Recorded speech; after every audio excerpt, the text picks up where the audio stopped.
What it do, Jive Turkeys, and welcome back to the Controversy. I'm your host, Ian Elliott Carter, and to the right of me, I have the most beautiful gal in the world. Look at how she coochie now. Oh, you can't have her, she's mine. Anyways, today we are diving into Amazon's original series, Hunters, executive produced by Jordan Peele. If you know Jordan Peele, he's from Key and Peele. He also did the movies Us and Get Out. Great movies right there. He executive produced this Amazon original, and I gotta give Amazon some props. They are trying to be in the conversation with great streaming services. They've got some good shows. Oh, check out The Boys if you've not tried that. We haven't finished Fleabag. We need to go back. We need to try Fleabag. And what did we start yesterday? The Tales from the Loop. Yeah, which literally just released 2 days ago. So we might have to check that one out. But like I said, Amazon Prime is trying to give you that great original content. Man in the High Castle. Man in the High Castle is a good one, but they're trying to be in the conversation like Netflix and Hulu and Disney Plus as well. So give them a shot, man. They got good stuff. They do. Anyways, this television show right here, this original from Amazon, is called Hunters. It stars Al Pacino and Logan Lerman, who is from The Perks of Being a Wallflower. Oh, okay. And then there's also Josh Radnor, who is from How I Met Your Mother. Okay. Yeah, I don't know really everybody else. But yeah, it's got a lot of people in the show that, I mean, familiar faces, but I don't personally know their names except for Al Pacino. I'm a huge Scarface fan, so of course I'm gonna know who that is.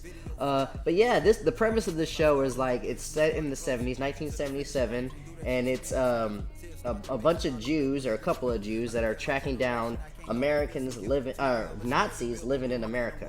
And it's kind of an effed up way that they are there. You kind of give a little backstory of why in the heck are Nazis in America. It's a little deeper than that. Some of it's based on true events. A lot of it's actually based on true stuff. Absolutely. You learn a lot. You do learn a lot because, like, this is a fictional story, but it's based off of true stuff. And it's really going to, once you dive into, like, what's true, and you're like, oh my gosh, America is effed up. From some of the things that they've done. For sure.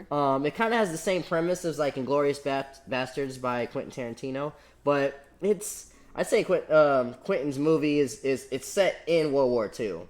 This is just like, I would say it's kind of the same premise, but it's set in America in the 70s. But they're looking for the people that are just trying to hide and They're blend like living in. normal lives. Living normal in America, lives. But people you would never know. Really, they were like Nazi officers that killed thousands of people. Absolutely. So. The difference between that was like they were actually in Quentin's movie. You actually saw these Nazis as they were Nazis, but this is a little bit harder to find these guys because they've changed their names. They changed their names. They got American married, accents. Have kids. They're really great actors. Really great actors in this movie. That you would, if you just heard them speak, you're like, this is just a Southern guy. You don't know, but then when they finally start torturing them, the truth comes out. It's great. What did you think of this television show? I genuinely enjoyed it. I thought that it was fun. I thought it was interesting.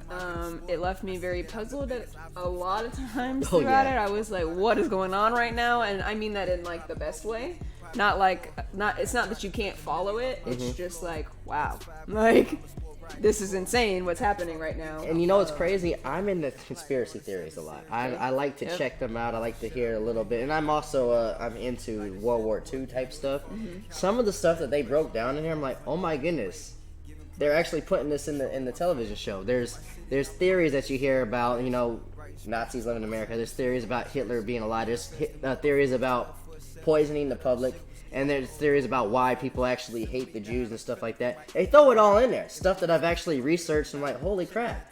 They put this on paper and they put it in a movie. I didn't think that they had the balls to do that. No, it was very, very cool at like how much of it was realistic and how much of it had some sort of truth behind it or some sort of facts to hold it up.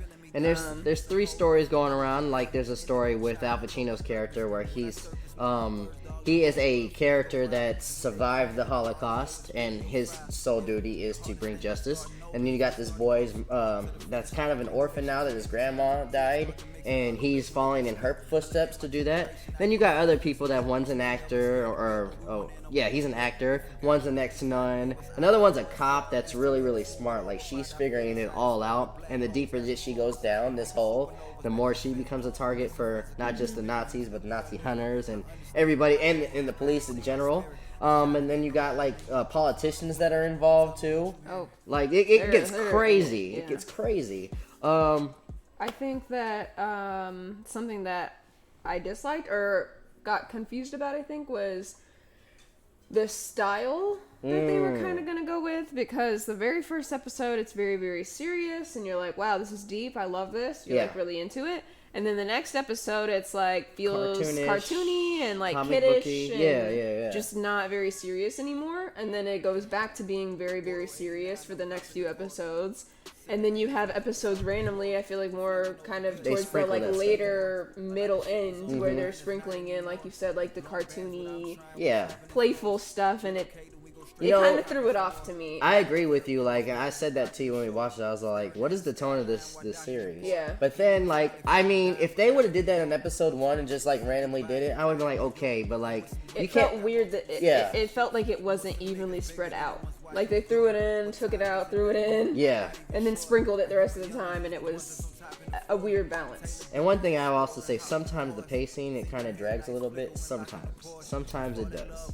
And I wouldn't say it's like... It's not... It wasn't enough for us to be like, I don't want to watch this we're not going to anymore. watch it. Like, we wanted to genuinely finish it. So, you know. There's a lot of dialogue to go through to get to where they were going. I understood that.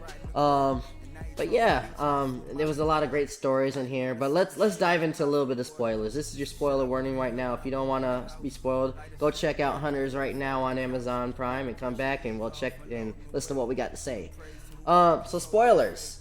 So we find out that Al Pacino's character was actually a Nazi the whole time. He had taken someone else's identity.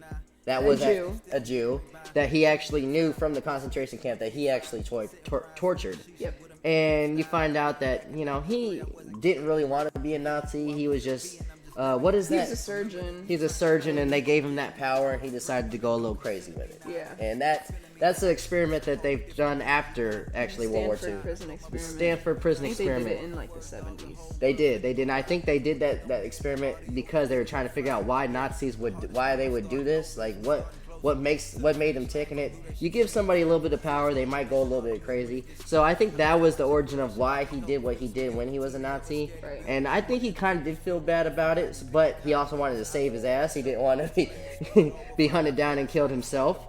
But yeah, you find out that he was taking someone else's identity, which was confusing. Like, why didn't you just live like a Jew or live like you wanted to? You didn't have to go do the Nazi hunting thing. You didn't have to kill off another person. Yeah. Like, you guys didn't kill enough people already. Like, you know what I mean? Like, it was weird that he felt like he needed to do that. And then the nerve that this man had to be like, all right, I know that I tortured a whole bunch of people and, like, you know, I'm responsible and held accountable for people dying, but I'm going to take this guy's life, pretend and live, you know, and lie to his love, you know, his Very girlfriend or whatever, and then come back into her life later and say, hey, it's me. Yes. When it's really not him, but he can fake it because he was there. Right. And it just pulls the wool over everybody's eyes. Nobody has any idea that he's really German and that he did all of these terrible things. And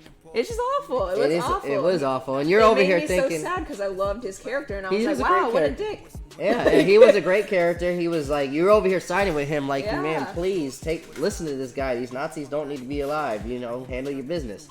Another twist, which I kind of saw coming, and I'm glad they did when we were talking about the conspiracy theories that you hear all the time when it comes to World War II and Nazis in America. Turns out Adolf Hitler's still alive in this series. He's in Argentina in 1977, and that is a real conspiracy theory. It is. That he actually survived World War II. And something else that was really cool that you don't realize until the end, even though you followed this character the whole time, is what was her name? Eva, his lady. Yes. Back when all of this happened, the lady that he was with, who supposedly killed herself along with him. You've been following this lady almost the entire series, and she's like the bad guy that's leading all of these Nazis and telling them you need to do this, and we're trying to take over the world, yada yada yada. Yep. And you know, hurt all these people.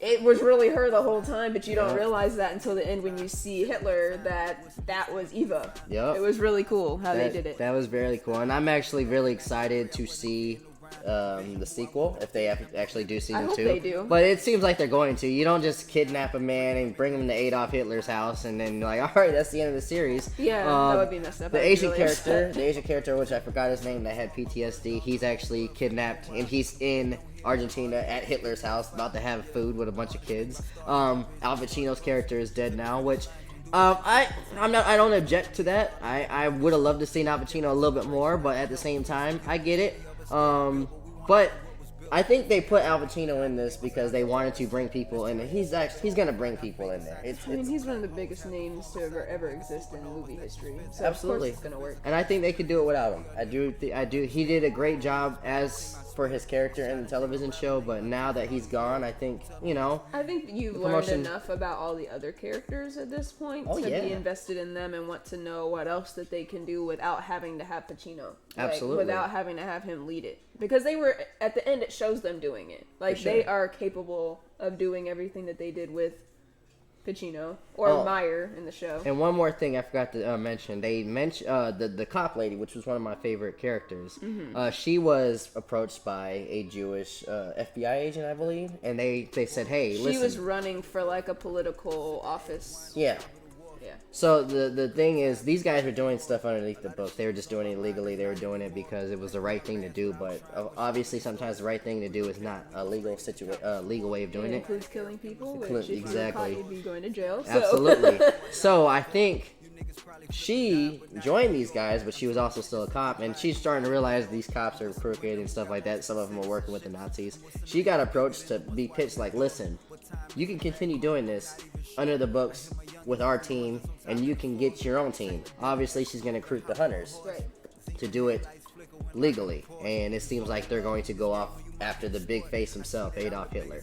We'll see what happens in season 2. So, did you like Hunters on Amazon Prime? Did you not like it? What are your thoughts about it? If you've not seen it, please check it out.